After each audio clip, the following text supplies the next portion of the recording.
The conflict in Syria has entered its 10th year. Yet, the crimes of the Syrian regime continue.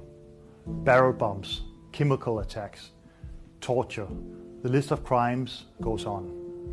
Most recently, a brutal assault on Idlib created a deepening humanitarian catastrophe. We owe it to the Syrian people to keep a spotlight on these abuses. The regime is well known for torture and arbitrary detentions. Countless Syrians live in terrifying uncertainty. They fear the worst, that their loved ones have disappeared into regime detention facilities.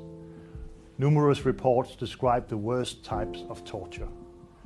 Those who survive return home with deep physical and psychological scars.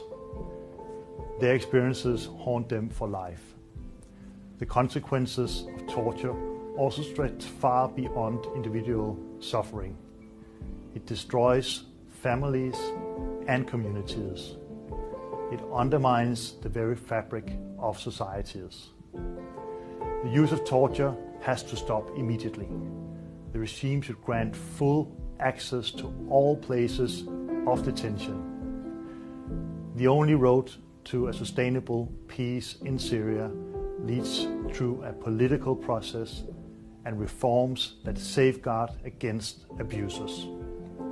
Long-term stability requires a negotiated end to the conflict. It requires the regime to change its behavior. It requires accountability for the abuses that have fueled the conflict, the abuses the Syrian people rose up against.